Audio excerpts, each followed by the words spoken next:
Walt Disney's Dumbo. It was springtime in the circus. After a long winter's rest, it was time to set out again on the open road, and everyone was eager to go. Toot toot, whistled Casey Jr., the locomotive of the circus train. All aboard, shouted the ringmaster. The acrobats, the jugglers, the tumblers, and the snake charmers scrambled to their place on the train. The keepers locked the animals' cages. Then, with a jiggity jerk and a brisk puff puff, off sped Casey. The circus was on its way. Everyone was happy. All the mother animals had new babies to love, all but Mrs. Jumbo. Her baby had not yet arrived, and she wondered how the stork would ever find her. But what was this? A special delivery stork was flying after the circus train. Mrs. Jumbo! Where is Mrs. Jumbo? He asked. Eventually the stork found the elephant's car and left his precious bundle at Mrs. Jumbo's side. All the other elephants were waiting to see the new baby. What a darling, chubby baby elephant he was. Coochie coo, little Jumbo. Coochie coo, said one of the grown-ups as she tickled the baby under his chin. The tickling made him sneeze, and when he sneezed, out flopped his enormous ears, the biggest ears any elephant had ever seen. He'll never be a little Jumbo, the grown-ups laughed. Little Dumbo is the name for him. Poor little Dumbo toddled to his mother. She tenderly rocked him to sleep in her trunk. Before morning dawned, Casey Jr. brought the train to a stop in a city where the circus was open that day. Then the circus folk got ready for the big parade. Down Main Street pranced a gay procession. There were cream white horses and licorice-colored seals. There were lady acrobats in pink silk tights and lions pacing in their gilded wagon cages. And last but not least came the elephants, marching slowly in a single file. At the end of the line came little Dumbo. "Look at that silly little animal with the draggy ears," cried the crowd. "He can't be an elephant. He must be a clown."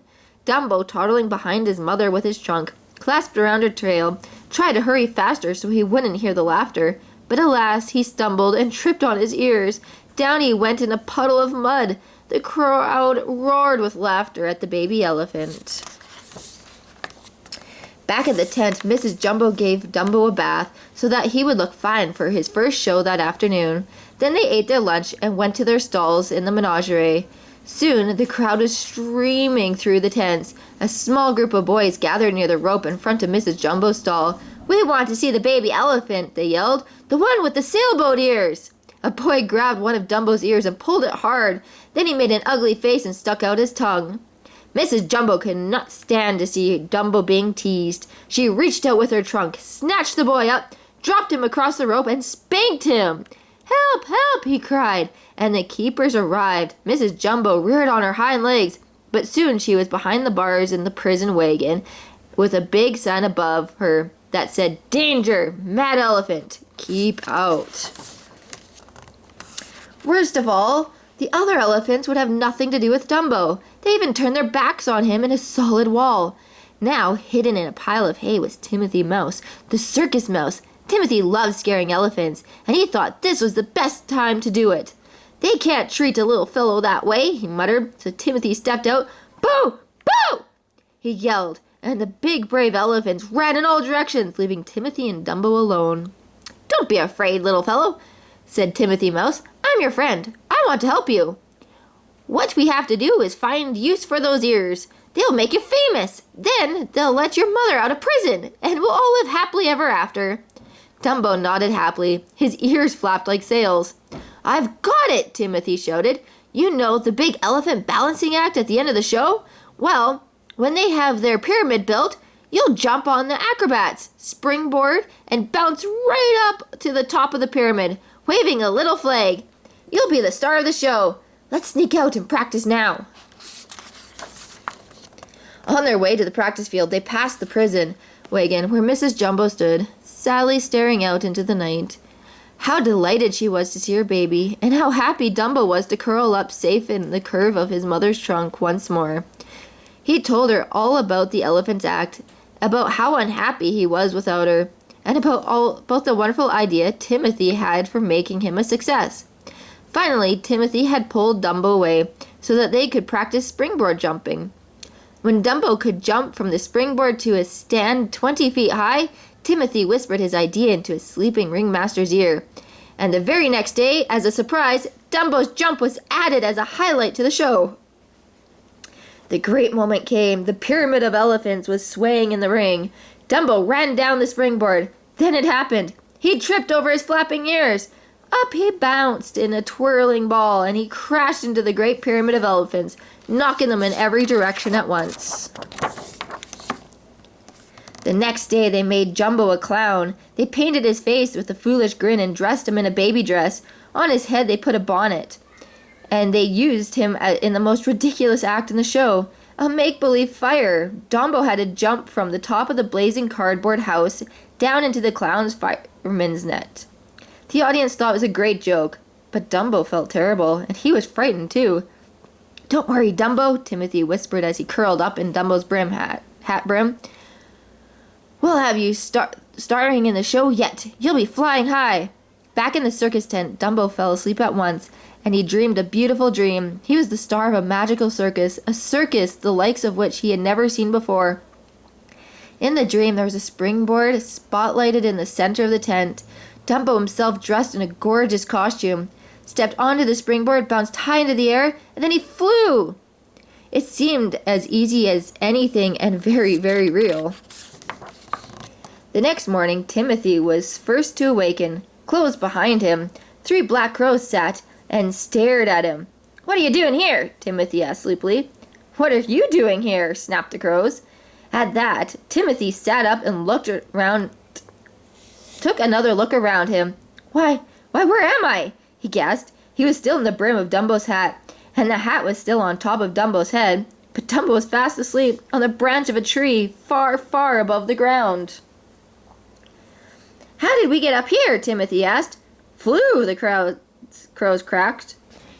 "Flying," yelled Timothy. "Dumbo! Dumbo! You flew!" Slowly, Dumbo's eye opened his eyes. He glanced down. He gulped. Then he struggled to his feet. He tried to balance in the wobbly tree fork, but he slipped. Down, down, down! He bounced from branch to branch, with Timothy clinging on for dear life. Plonk! They landed in a brook beneath the tree. The crows chuckled and cawed from above. Timothy scrambled out of the water. "Dumbo," he cried, "you can fly! If you can fly when you're asleep, you can fly when you're awake." So Dumbo tried again and again, but he could not leave the ground. With Timothy as his teacher, Dumbo practiced for hours. He ran and he jumped and he hopped and he tripped. He tried fast and slow takeoffs. He tried standing and running jumps. He counted as he flapped his ears, 1, 2, 3, 4. But as hard as he tried, Dumbo could not fly. At last, the crows felt sorry for him. "Here, try this magic feather," one of them said. "This is how we teach our babies to fly. Hold on to this and you'll be fine." Dumbo clutched the feather in the tip of his trunk, and he tried once more. The magical feather trick worked like a charm. No sooner had Dumbo wrapped his trunk around the feather than flap, flap, flap went his ears. Up into the air he soared like a bird. He glided, he dipped, and he dived, and he circled over the heads of the cheering crowds. Then he headed back to the circus grounds, with Timothy cheering as loud as he could. "We must keep your flying a secret. A surprise for the afternoon show," Timothy decided. So they landed before they reached the tents. When they got back safely, without being missed, it was time for Dumbo to get into his costume for the big clown act. Then he had to wait inside a little cardboard house until the make-believe fire crackled up around him. But today he did not mind, because Timothy was with him. Crack, crack, cracked the fire. Clang, clang, roared the clown's fire engine, rushing towards the blaze. "Save my baby!" cried a clown dressed up as a mother. That was Dumbo's cue to appear at the window. So Timothy tucked the magic feather into the curve of his trunk and climbed up to the place where Dumbo's hat brim. "Good luck, Dumbo," he cried. The fireman brought a big net and held it out. "Jump, my baby, jump!" shrieked the mother clown. Dumbo jumped, but as he did, the magic feather slipped and floated away. "Now my magic's gone," Dumbo thought. He plunged down like a stone. Timothy saw the feather drift past. He knew how Dumbo felt. "It's all right, Dumbo," he shouted. "The feather was a trick. You can fly by yourself." Dumbo heard the shout. Doubtfully, he spread his ears wide. Just 2 feet above the fireman's net, he stopped his plunge and swooped into the air. A mighty gasp rose from the audience. They knew it couldn't be, but it was. Dumbo was flying! While the crowd roared with delight, Dumbo did power dives, loops, spins, and barrel rolls. He swooped down to pick up peanuts and squirted a trunk full of water at the clowns. The keepers freed Mrs. Jumbo and brought her to see her baby fly. Now all Dumbo's worries were over. Soon, Dumbo was a hero from coast to coast. Timothy became his manager and arranged a wonderful contract for Dumbo with a big salary and a pension for his mother. The circus was renamed Dumbo's Flying Circus, and Dumbo traveled in a special steamline car. But best of all, he forgave everyone who had been unkind to him, for his heart was as big as his magical ears.